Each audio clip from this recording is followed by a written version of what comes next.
Donald Trump lost 2 debates to me in 2020. Since then, he hadn't shown up for debate. Now he's acting like he wants to debate me again. Well, make my day, pal. I'll even do it twice. So let's pick the dates, Donald. I hear you're free on Wednesdays. Epic troll. Hi again, everybody. It's 5 o'clock in New York, and what is already shaping up to be an unconventional presidential debate season. So this morning, that video was released by President Joe Biden. You can see for yourself, he came out swinging this trolling of Donald Trump, saying, here, you're free on Wednesdays. He challenged Trump to 2 presidential debates while teasing him a bit about his current state as a criminal defendant. Joe Biden's video was accompanied by a letter that his campaign sent to the Commission on Presidential Debates that outlined that he would not be participating in the debates they set up. Among the Biden campaign's reasons for that, they said the commission's proposed debates come too late in the process, that their debates are structured like an entertainment spectacle and not a serious exchange of ideas, and that the commission was, quote, unable or unwilling to enforce the rules, referencing Trump talking over President Joe Biden and moderators in past debates. Here's a refresher of what that looked like.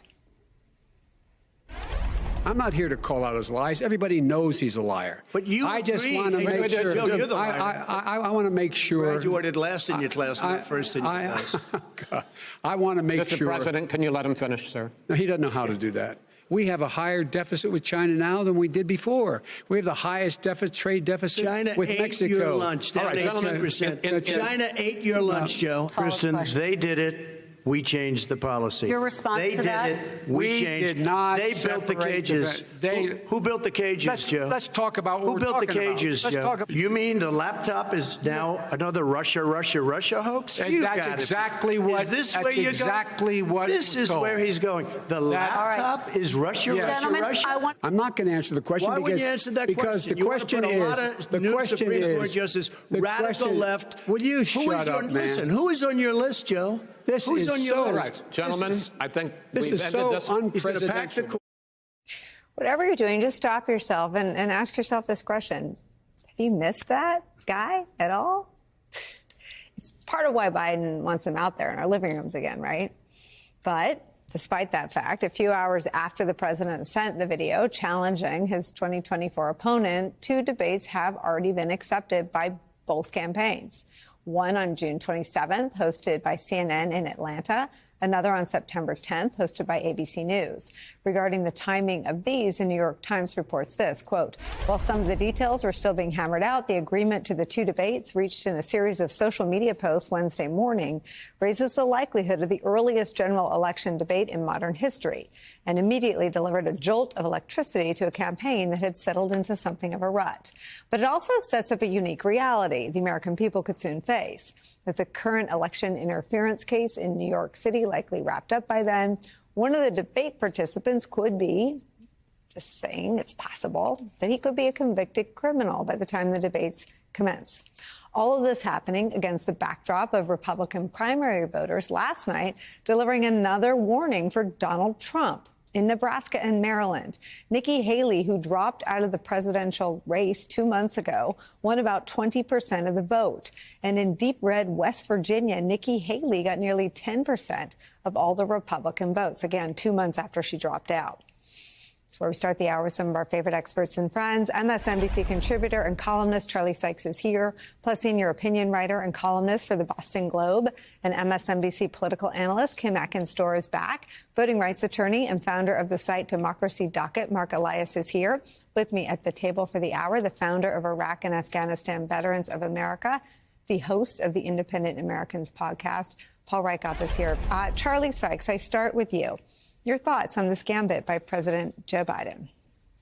Well, you did remind me how little I was looking forward to another debate between these 2 guys. I mean, I'd rather have root canal surgery. I'm of 2 minds on this. I actually agreed with David Frum, who wrote in The Atlantic that Joe Biden should refuse to debate Donald Trump because that normalizes him. He wrote that what President Biden's spokesman should say is the president does not participate in forums with a person under criminal indictment for his attempt to overthrow the Constitution. I agree with that. On the other hand, I think that from a political point of view, there's no way that Joe Biden could not debate Donald Trump, and so he's gone on the offensive. I'm also a little bit skeptical because a lot of things can happen between now and the dates of these debates. And so right now, Donald Trump is all bravado, saying he's going to testify in his trial, which he's not going to, said he will debate twice or three times, which he may or may not do. So we're just going to have to see. We're going to have to see. Again, I think that from a political point of view, in terms of momentum, good move by Joe Biden. But let's put it this way. None of us are going to be smarter, better. And democracy is not going to be strengthened by an hour and a half of watching Donald Trump go back and forth on that stage. So, Mark Elias, I think Charlie Sykes is speaking to and for the high-mindedness in our country and among our viewers, and for that I appreciate him. I come from the lower road of the dark arts of political campaigns. And as a political campaign tactic, this was baller. This was, you're in the final days of your first criminal trial over a story that you desperately didn't want anyone to know about between the Access Hollywood tape and Election Day in 2016. Let's see if you want to stand on the stage next to me. And I think that Trump said yes is not a sign of strength from Donald Trump. I mean, I want to show you what Trump sounds like these days on the stump. I've come here from New York, where I'm being forced to endure a Biden show trial, all done by Biden. Carried out by Ray. That's right, all being done by him. He's not the Donald Trump of 4 years ago. He's not the Donald Trump of 2016. He's not the Donald Trump of that 2020 debate clip I just played. And I think there's a political imperative on the Biden campaign's part of making sure people see that guy. Yeah, look, I think this is a very good move from the Biden campaign standpoint on the politics. I also think, by the way, it's very good from democracy standpoint. So on the politics of it, count me skeptical that Donald Trump is actually going to show up at these debates. This is a guy who is constantly lying about things he's going to do and then doesn't do. He didn't build the wall. He's not going to testify at his criminal trial. And though he has said he wants to debate, I think he doesn't want to debate. I think he knows that standing on a stage next to the president of the United States, rather than in his, in his own country club or on a stage with a bunch of sycophants, he doesn't perform well. He has been experiencing what it's like in the courtroom to have to play by rules and to have to speak when he's allowed and not speak when he's not allowed, and sit and stand, and he doesn't like any of it. And when he walks out of that court every day, he looks more pathetic and smaller than he ever did before. So I think he will find a way out of this commitment to debate. He will lie about why it is he won't debate, but I think on the politics of it, it was a very smart move on the part of the Biden campaign, and I'm not at all convinced that Trump will do it. On the democracy piece, I just want to say real quickly, it is vital for our democracy to have Donald Trump stand on a stage and answer questions from the media about why he is still committed to election denialism, why his former colleagues are standing criminal trials around the country as part of fake elector schemes, why he's been indicted not just in New York, but for racketeering in Georgia, for trying to overthrow a free and fair election in Washington, D.C., why he thinks it's appropriate for his lawyers to say that presidents enjoy absolute immunity and should be allowed to assassinate their political opponents. There's a lot of democracy issues at stake in this election that right now, frankly, Donald Trump is not having to address the national mood on. He's able to talk to a very small sliver of the public on, but I think people will be horrified to hear him say this on a much wider stage. I mean, Kim, let's stay with the substance of what Donald Trump has provided us in the past when he's debated.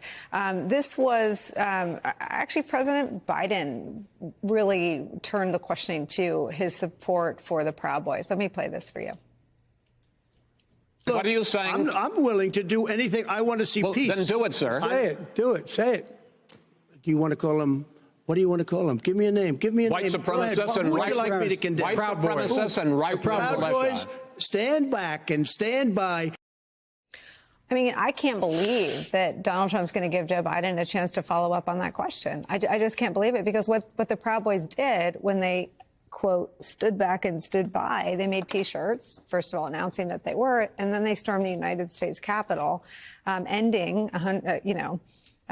centuries long tradition of a peaceful transfer of power in the United States of America. They endangered the life of Vice President Mike Pence, who for the first time in American history is not endorsing his former boss, the former president. But that's where we are today.